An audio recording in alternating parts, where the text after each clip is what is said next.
You just spent 20, 25, maybe even 30,000 or more on a new Can-Am Spyder. Then comes another expense, the first dealership service. You take it back to the dealership so the professionals can look it over to make sure that everything is right. You're protecting your investment. But here's the question. How much of that first dealership service is actually help and how much of it is hype? Because Storm, my 2025 Can-Am Spyder RT Sea-to-Sky, has now been through that first dealership service. I paid the bill, I went through the process, and now that I've actually experienced it, but I paid the dealership to do it again. So let's talk about that. If you're new to this channel, I'm Kevin, low budget Spyder rider. And today I want to talk about why I took Storm to the dealership. Now, anybody who's been following my channel knows this one thing about me. I'm not afraid to work on my own motorcycles. There are plenty of things that I can inspect, maintain, and install or repair myself. So when it came time to start thinking about servicing Storm, I had a decision to make. Do I handle it myself or take it back to an authorized Can-Am Spyder dealership? And here's something important. BRP provides a maintenance schedule for us to follow in the operator's guide that we get when we first purchase our bikes. So before somebody says you have to bring it in at this mileage or that mileage, or if you don't have the dealer do this, you're doing it wrong, read the maintenance schedule for your specific Spyder. Different model years and configurations can have different requirements. In my case, I chose to take Storm to the dealership earlier than the scheduled 5,000 mile maintenance point. Storm was at roughly about 2,000 miles. So this wasn't BRP says I absolutely have to bring it in today. This was my decision as an owner. And there's a reason for it. For me, the first service isn't just about an oil change. When most people hear service, a lot of people immediately think just an oil and filter change, maybe check a couple of fluids, and then you're done. And if that's it, if that's all I'm paying the dealership for at their labor rates, I can absolutely understand why somebody would say, I'll just do that myself. But that's really not what interested me about taking a relatively new Spyder back to the dealership. My Spyder had gone from being a brand new Spyder to a machine that had actually been ridden. From sitting in heavy traffic, undergoing various heat cycles, about 1,000 highway miles, bad road conditions, various braking situations, even mild to aggressive cornering while riding. And after all that, that's when I personally wanted another set of trained eyes looking at my Spyder.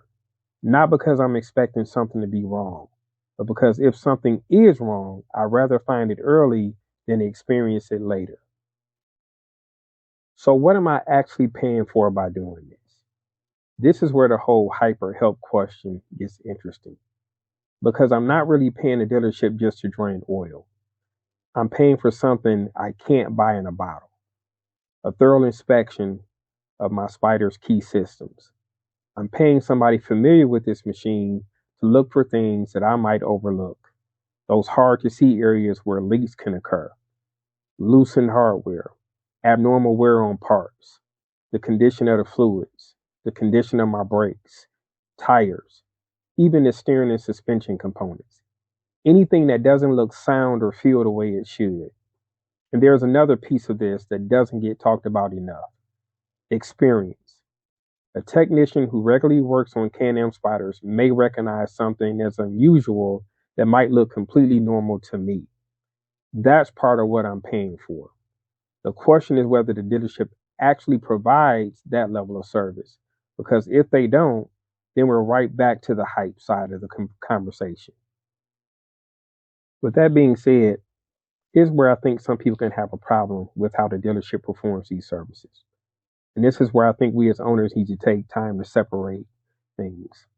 BRP and the individual dealership are not the same thing. An authorized dealer may have access to factory information, training, specialized diagnostic resources, and experience working on these machines. And there's a lot of value in that. But the sign outside of the building doesn't automatically guarantee that every service department provides the same service. One dealership might have an outstanding Spyder technician who's been working on these machines for years, and another might have limited staffing and a backlog of machines waiting for service.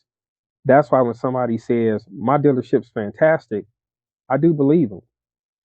And when somebody also says, I'll never take my Spyder back to that dealership, I believe them too. But experience can be true. And that's something I think we as owners have to consider. We're not just choosing whether to use a dealership, we're choosing whether we trust that particular dealership. So, what do I expect from a good first service? For me, dropping Storm off wasn't about simply changing the oil and handing me a bill, like I said earlier, and pushing my Spyder back outside. What I want is good communication.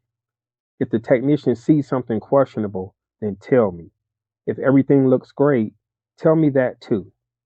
If there's something I should keep an eye on, I want to know, because that is where dealership service starts providing value to me. Think about it this way. Anybody can give you a receipt.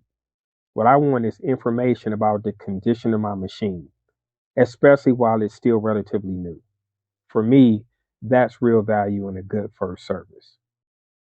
Now let's talk about something that creates a lot of confusion in this conversation: the warranty.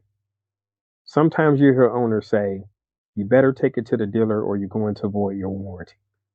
Be careful with a statement like this. Warranty coverage and maintenance requirements are more nuanced than simply saying every maintenance item must be performed at the selling dealership.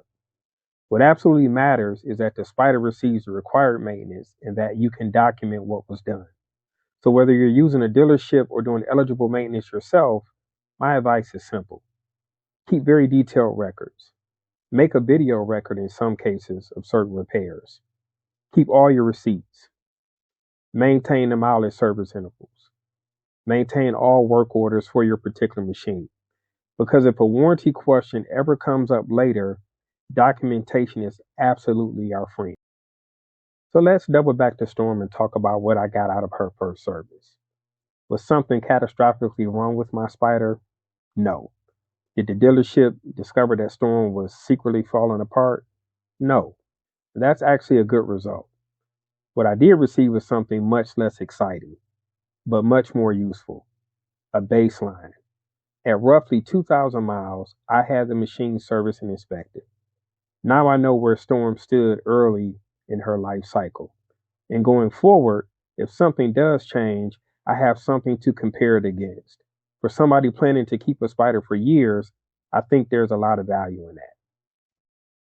Now, this is where the conversation can get uncomfortable for some. Is that value of taking your Spyder to the dealership worth the price? Because dealership labor isn't free. And depending on where you live and what your dealer charges and exactly what work is performed, that bill can definitely get your attention, especially when you look at some of the individual maintenance tasks and think, I could have done that myself. And you might be absolutely right. So here's how I look at it. If you're mechanically comfortable, you have the tools, and you understand the maintenance requirements, and you're willing to properly document your work, there are absolutely maintenance items you may decide to handle yourself.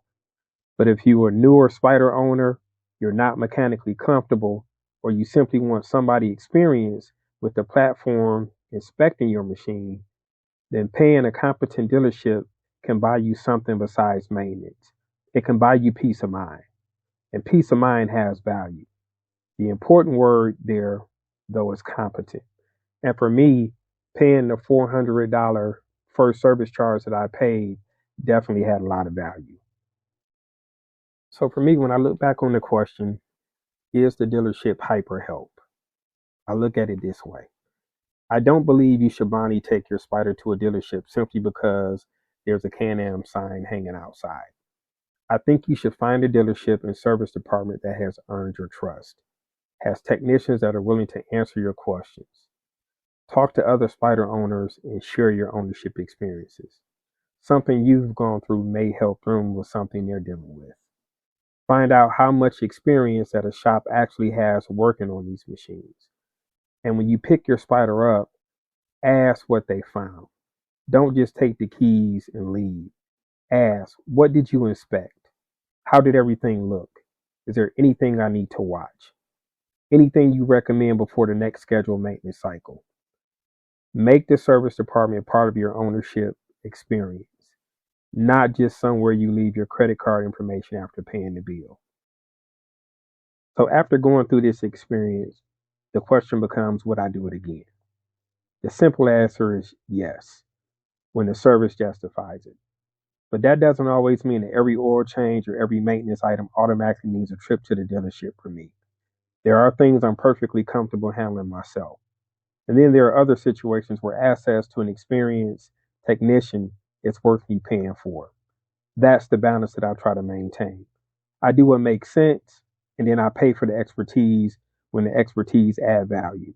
That's not being cheap. That's what I call being an informed owner. And around here, just because you see low budget in the channel title doesn't mean there's no budget. It means knowing where my money actually makes the difference. But now I want to hear from all of you.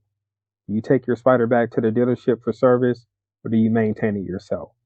And more importantly, if you do use the dealership, has your dealership earned your trust? Drop your answer in the comments below.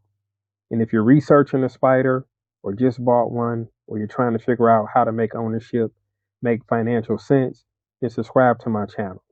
I've got a lot more conversations like this coming. Until the next video, remember to live for the experience and definitely enjoy the ride. Peace.